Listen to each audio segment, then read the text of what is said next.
मानस श्रृंखला में आज का विषय कर्म एक। जीवन के 4 आश्रम हैं, ब्रह्मचर्य, गृहस्थ, वानप्रस्थ, सन्यास। समाज में 4 वर्ण हैं, ब्राह्मण, क्षत्रिय, वैश्य, शूद्र। आत्मा की 2 धातु है, ब्रह्म और माया। ब्रह्म आलंबन, माया ज्ञान बल क्रिया, यानी ब्रह्मा विष्णु शिव शक्ति। मृत्यु पर अमृत की क्रीड़ा ही कर्म है। आश्रम व्यवस्था और वर्ण व्यवस्था का मूल आधार कर्म ही बंध है, कर्म से ही मुक्ति है।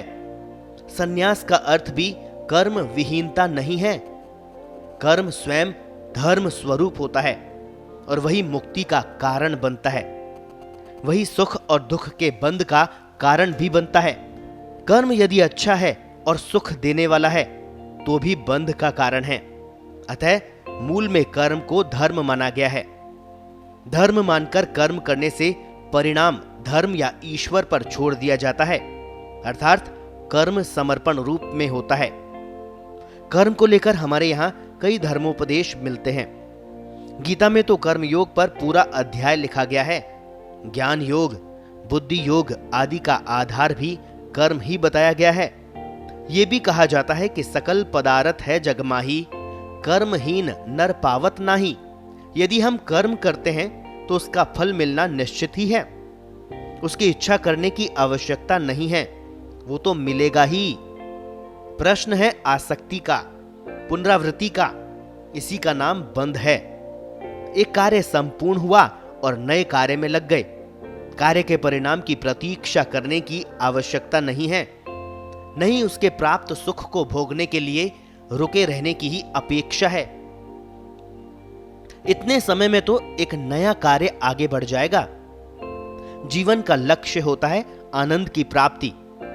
इसके बिना सृष्टि का क्रम भी नहीं चलता। यही सृष्टि का मूल है। अव्यय पुरुष रूप भगवान श्री कृष्ण की प्रथम कला है। आनंद की इच्छा मन में उठती है। मूल मन अव्यय की 5 कलाओं के मध्य में विराजमान है। ज्ञान के संतुलन से शरीर कार्य करता है। मन को साधा जाता है कि इच्छाएं नियंत्रित रहे ताकि हमारे कर्म संयत हो, आनंद में विघ्न न पड़े। इसी के लिए व्यक्ति जीवन में प्रयास करता है, साधना करता है। अभ्यासेन कौन्तेय, कर्म अभ्यास की निरंतरता के द्वारा ही व्यक्ति के भावों में परिवर्तन लाता है, उसका व्यक्तित्व बनाता है। भाव से ही ओज उत्पन्न होता है। बुद्धि और शरीर तो साधन मात्र है। कर्म ही धर्म है। धर्म ही व्यक्ति को धारण करता है। धर्मयुक्त कर्म करके ही व्यक्ति मुक्ति पाता है। धर्म में भी आवेश रूप में फंसना अभीष्ट नहीं है। ये तो मार्ग है, लक्ष्य नहीं है। कर्म में जीवन में समष्टि भाव होना इसकी गुणवत्ता है। कर्म के साथ साथ सर्व मंगल की कामना मुक्ति का मार्ग है। वहां व्यक्ति स्वयं के निमित्त कुछ नहीं करता। कर्म से आत्मबल बढ़ता है, बुद्धि बढ़ती है, विकसित होती है, ज्ञान बढ़ता है, नए कर्म के लिए प्रेरणा मिलती है, संतुष्टि और आनंद की प्राप्ति होती है। इस प्रकार कर्म सृष्टि का आधार है। जब सूर्य, चंद्रमा, पृथ्वी, वायु, नदियां निरंतर चलते रहते हैं तो मनुष्य ही क्यों किनारा ढूंढता है, छाया ढूंढता है? उसे भी तो धारा प्रवाह को ही किनारा मानना चाहिए। विश्व के सभी शास्त्र व्यक्ति या मनुष्य के लिए ही बने हैं, ताकि उसे अपनी बुद्धि के चंगुल से बाहर निकालकर कर्म के क्षेत्र में गतिशील बनाए रखा जा सके। प्रकृति के अनुरूप जीवन जीने तथा सबकी मंगल कामना के लिए कर्म करने से अहम भी स्वतः ही समाप्त हो जाता है। व्यक्ति अकेला नहीं है, उसमें अनेक श्रीमद् भागवत स्वरूप समाहित है।